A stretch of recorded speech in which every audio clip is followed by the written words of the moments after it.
यह एक Marathi suspense thriller movie है। इस कहानी का थ्रिलर भी एक अलग ही थ्रिलर है।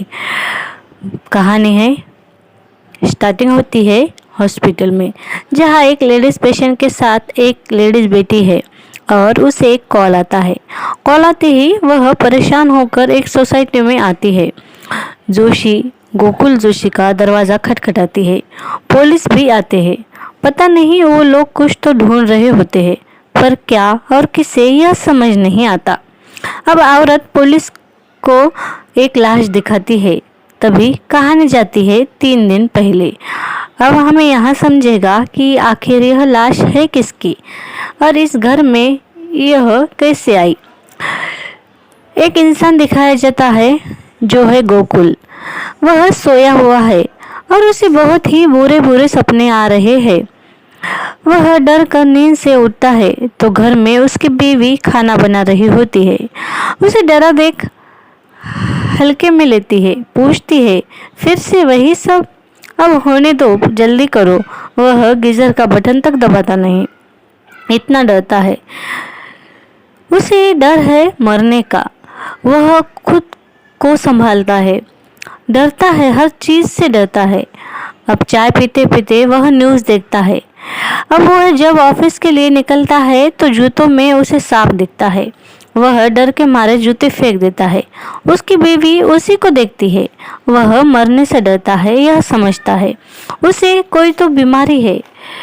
अब वह चप्पल पहनकर ऑफिस को जाता है।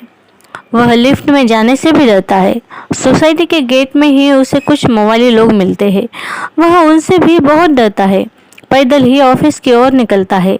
रास्ते में उसे एक बेवड़ा मिलता है। यह बेवड़ा उसके काम वाले का पति है।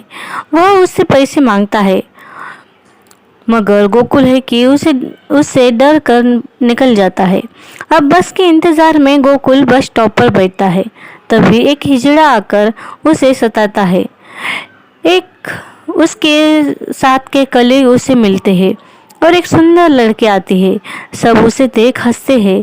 ऐसे ही गोकुल ऑफिस पहुंचता है। अब शाम में उसकी बीवी कॉल करती है, कहती है मैं निकल रही हूँ ऑफिस से। तभी वह भी निकलता है। वह बहुत डरा हुआ होता है, किसी से ज़्यादा बात तक नहीं करता, डरा डरा ही रहता है। पेशेंट के पास जो औरत थी वह उसकी साली है, यह समझता है। उसकी बीवी सारी बातें उससे कहती है। वह कहती है, दीदी यह हर चीज़ से डर रहा है, पता नहीं उसे क्या हुआ है।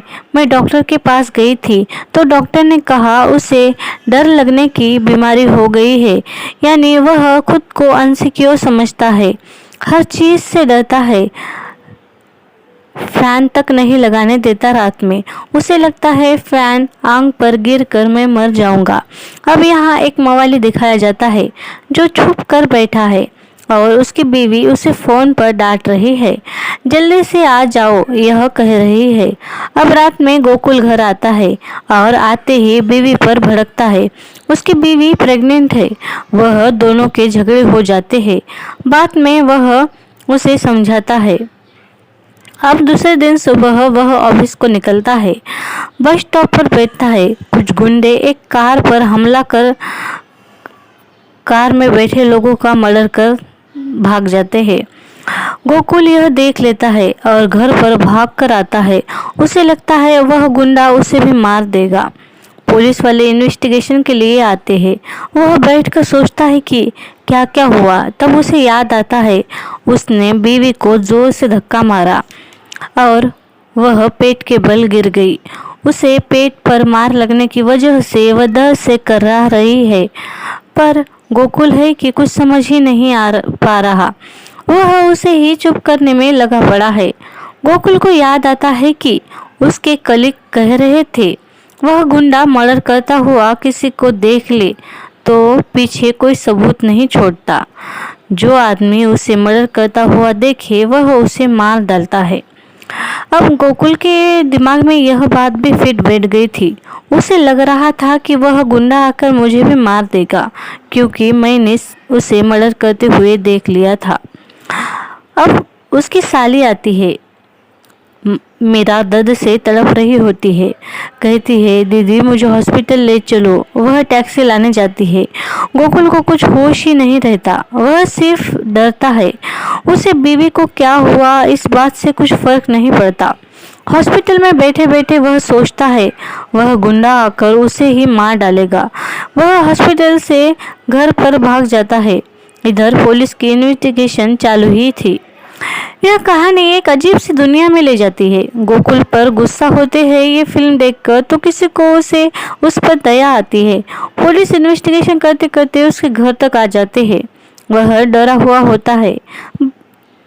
पुलिस वालों को उस पर गुस्सा आता है।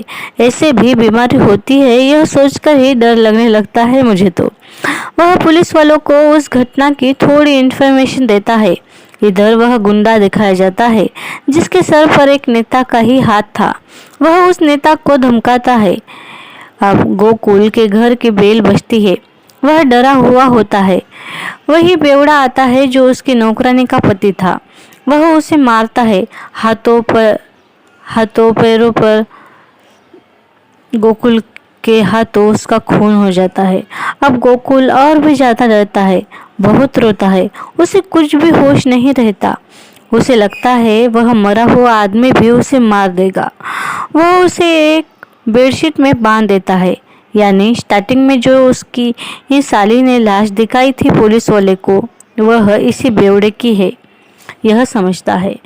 इधर उस नेता का आदमी उन गुंडों को पैसे देता है और उसकी साली उसको कॉल कर बहुत चिल्लाती है।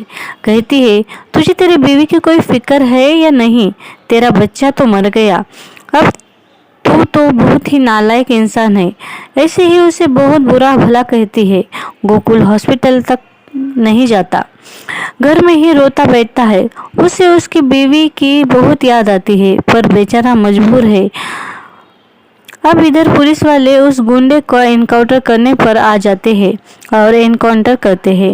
गोकुल एक चिट्ठी लिख रहा होता है। सुसाइड नोट लिखकर वह सुसाइड करना चाहता है पर कर नहीं पाता।